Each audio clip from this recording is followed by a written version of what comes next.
बिहार में तीसरे मोर्चे की कवायद में अब प्रशांत किशोर आगे बढ़ रहे हैं। हमारे साथ प्रशांत किशोर के पार्टी के जो नए राष्ट्रीय कार्यकारी अध्यक्ष हैं वो मौजूद हैं। सबसे पहले तो मनोज जी बधाई आपको, धन्यवाद और समय देने के लिए शुक्रिया। क्या विज़न है सर? विजन तो बहुत बड़ा है। विजन ये है कि अगले 10 सालों में बिहार को देश के 10 अग्रणी राज्यों में शामिल करना है। ये लार्जर विजन है और हम इसी विजन को ध्यान में रखते हुए सारा काम कर रहे हैं। उसके लिए ज़रूरी क्या है? उसके लिए ज़रूरी ये, अगर कोई बदलाव आना है तो आपने पिछले 35-40 सालों में कई पार्टीज़ की सरकारें देख ली, कुछ भी नहीं बदला। अगर आप किसी भी पॉलिटिकल पार्टी के लीडरशिप से पूछिए, अभी अभी मेरा एक्सपीरियंस डायरेक्ट हुआ है कि भाई बिहार में आगे क्या होने वाला है, तो हर कोई कहता है बिहार का कुछ नहीं हो सकता। एक बड़ी जिम्मेदारी प्रशांत किशोर ने आपको दी है, उठा पाएंगे? पहले मैं अपनी वो बात पूरी कर लूँ। हर कोई ये सोच रहा है कि बिहार का आगे कुछ नहीं हो सकता। हम इस सोच के अगेंस्ट लड़ रहे हैं। हमारी लड़ाई किसी एक दल से या किसी दो दूसरे दल से या कुछ और दलों से नहीं है। हमारी लड़ाई इस सोच से है कि बिहार बदल नहीं सकता है। और उस सोच, चूंकि ये एक नया और अनूठा प्रयास है, एक्सपेरिमेंट कह लीजिए, इसीलिए मैं क्या कर सकता हूँ या क्या नहीं कर सकता हूँ, ये कुछ कहने के बदले कुछ करने की ज़रूरत है। और मैं चाहता हूँ कि मैं कुछ करके दिखाऊँ बिना कुछ कहे हुए। वैसे भी मुझे ज़्यादा बोलने की आदत नहीं रही है, राजनयिक हूँ, और राजनयिकों की ये कर्तव्य होता है कि वो पहले कुछ करें फिर कुछ बोलें, या बिना कुछ जाने बिना कुछ समझे कुछ बोले नहीं। तो मैं उसी इल्क का आदमी हूँ और मैं कोशिश करूँगा कि आगे आने वाले समय में उस विज़न को साथ में रखते हुए आपको कदम कदम पे नई क्या चीज़ें हम कर रहे हैं उसके बारे में जानकारी देते रहें। जैसे ही आपको ये पद मिला, आप सत्ता दल हो या विपक्ष, उसके निशाने पर आ गए, रबर स्टैंप आपको कहा जाने लगा ये कैसा पद है जो भाई प्रशांत किशोर ने दे दिया? हाँ, अभी लोगों को जो मन हो कहने दीजिए। कुछ तो लोग कहेंगे, लोगों का काम है कहना, तो उनको कहने दीजिए। काम तो हमें करना है और पार्टी भी नहीं बनी है, तो अगर, और अभी तक पार्टी के कर्ता धर्ता और इस अभियान के कर्ता धर्ता प्रशांत किशोर जी रहे हैं। उन्हीं ने ये जिम्मा लिया था कि वो एक पार्टी बनाएंगे, पार्टी को एक नया अध्यक्ष देंगे, वो सब काम हुआ है। तो ये नेचुरल है कि लोग तरह तरह के इल्ज़ाम लगाएंगे और मैं उसके लिए तैयार हूँ। I am not, there is no difference in my opinion against anyone और एनीथिंग। जाति से ऊपर, धर्म से ऊपर जन सुराज काम करेगी जी। हाल के दिनों में बिहार के अंदर जो कास्ट सेंसस है वो हुआ जी।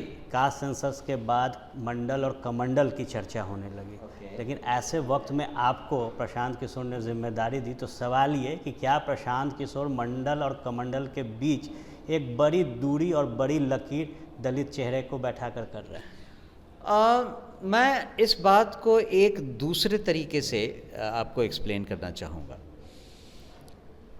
किसी भी जाति या धर्म की बात आप कर लें, उस जाति या उस धर्म के लोगों को कभी भी पिछले 35-40 सालों में उचित न्याय नहीं मिल पाया है। न्याय कहने का मतलब, फिर से मैं उस बात पे जाऊंगा कि न तो उन्होंने इस बात को सोचा, न ही उनके बच्चों का भविष्य कुछ बदला है। जो बच्चे 35-40 साल पहले बाहर जाते थे पढ़ने के लिए या बाहर जाते थे नौकरी ढूंढने के लिए, वो काम अभी भी हो रहा है। उन जाति के बच्चों के साथ भी यही हो रहा है। तो अभी तक या तो वो इस भ्रम में थे कि अपनी जाति के लोगों को वोट करने से उनकी अवस्था में कुछ सुधार होने वाला है, या फिर वो एक दूसरे के प्रति डराए गए थे। इस्लाम धर्म वालों को हिंदू धर्म वालों से, यादव कास्ट को किसी और कास्ट से लड़ाने का, दलित वर्ग को सवर्णों से लड़ाने का, या वाइस वर्सा। ये एक दूसरे के प्रति जो डर था उसका फ़ायदा राजनीतिक दलों ने लिया है। और जहाँ तक हमारी पार्टी का सवाल है, आपने खुद ही कहा कि हमारी पार्टी जाति या धर्म से ऊपर उठकर काम करेगी, और उसको आपने देखा भी कि हमारे काम करने की प्रक्रिया क्या है। उस प्रक्रिया में कहीं भी किसी की भी जाति या धर्म का सवाल पैदा नहीं होता, और यही हमारा मोटो है। मनोज भारती चुनावी मैदान में होंगे? ये तो पार्टी तय करेगी।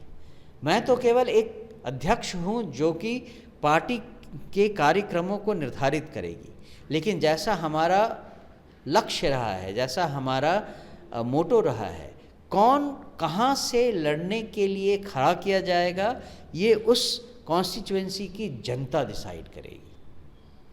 फूके कारतूस की टीम आप लोगों को कहा जा रहा है, जानकारी है? बहुत तरह के एलिगेशंस लगेंगे। आप चाहे फूके कारतूस की गोली कह लीजिए या बिना मटेरियल के चना कह लीजिए, एक ही बात है, लेकिन उसमें उचित भी है, क्योंकि अभी तो पार्टी पैदा हुई है। अभी इसमें कारतूस को बनने तो दीजिए, तभी इसमें गोली का पता चलेगा। अभी तक तो ये शेप ही ले रही है। वो मोल्डिंग में, ये जो फाउंड्री जो होता है ना, उसमें मोल्डिंग बन रही है अभी। तो जब ये निकलेगी उसके बाद उसमें बारूद भरा जाएगा और तब गोली बनेगी। तब आप कहिए कि इस कारतूस में गोली है या नहीं। आवाज़ दूर तक जाएगी, बहुत धमाका होगा, बहुत धमाका। बिल्कुल। देखिए, आवाज़ दूर तक जाएगी, बहुत धमाका होगा। फूका कारतूस कह लीजिए या फिर बिना मसाले का चना, जब काम कर रहे हैं तो जवाब ज़मीन पर मिलेगा। अभी तो शुरुआत है, आगे लंबी लकीर खींचनी है। मनोज भारती, जिन पर बड़ी जिम्मेदारी प्रशांत किशोर ने अपनी पार्टी बनाने के बाद दे दी है, इस जिम्मेदारी को कैसे आगे लेकर चलेंगे, संगठन और पार्टी कैसे मजबूत होगा, ये वक्त तय करेगा। हालांकि 2025 विधानसभा चुनाव के लिए तीसरा मोर्चा मजबूती से लड़ेगा, ये दावा पक्का है। आर्यन आनंद, ABP news, Patna. For exclusive and insightful videos, subscribe to our new channel ABP Live Premium.